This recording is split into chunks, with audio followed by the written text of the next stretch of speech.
To whom it may concern, this is Spectrum on Voice FM, the queer show for the queer community in Southampton, across the south coast of England and around the world. I'm Orlagh, she, her pronouns. I'm Mabel, she, her pronouns. Welcome to the show. Join us now. We are going to go straight into it. Normally we have a pause, don't we, Mabel? Yeah, normally we can prepare ourselves. Yeah, but we're going to go straight to it. So happy... I want to call it Queer Pride Month.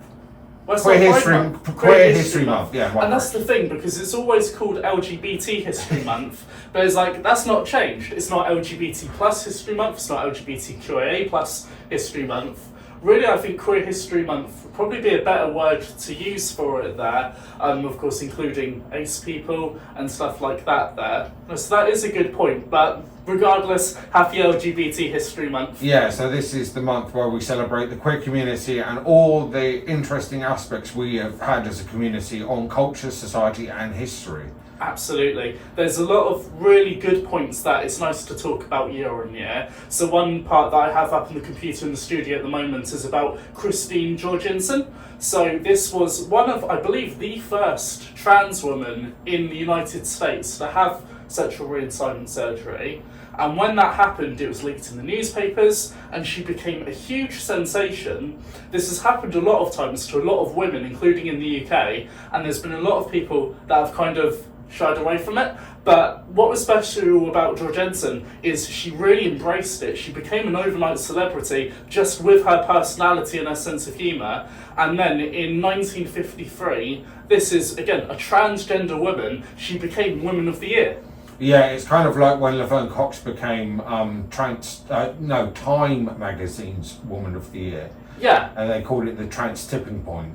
Yeah, no, which is funny because we've had loads of little tipping points all through the years, and you could talk about April Ashley as well in the UK, but it feels like this has had to happen so many times until it really fully hit the mainstream. I think the internet has been a major part of that because, you know, you can go viral and you can stay viral that way. So that's helped with Laverne Cox, you know, Caitlyn Jenner was another big one in this time as well. But with Christine Jorgensen and April Ashley, they just faded away. With Christine, she gave a press conference when she came back from having surgery, didn't she? She literally got off the plane and gave a press conference. Yeah. You don't get that. No. You think how exhausting any surgery is. Yeah. You know, and that surgery, of course, an incredibly intrusive one. So that's one good thing to talk about.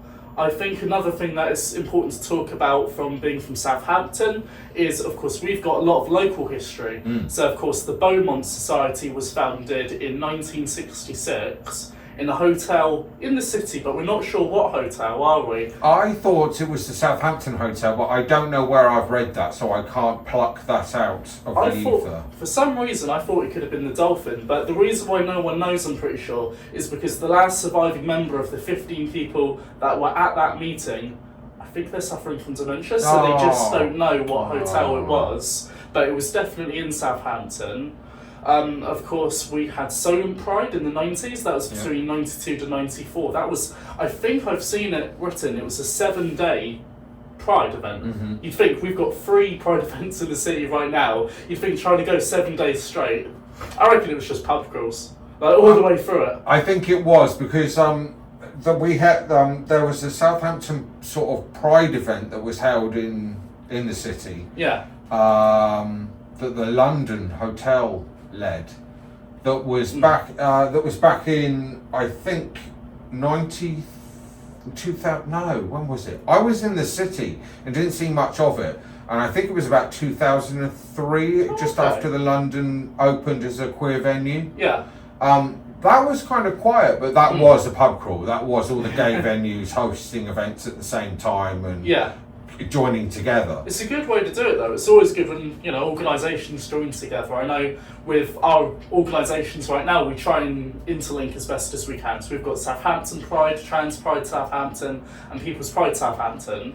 The other 2 events, not our one, Trans Pride, they're both 2-day-long events now. So we're kind of getting back to Solent Pride styles there. We're 5 out of 7 days at this stage. Yeah, it's becoming a proper festival, isn't it? I just think it's something we should be so proud of as a city. How many places have 3 Pride events? I think outside of New York, we are the only one. I think London could have a few.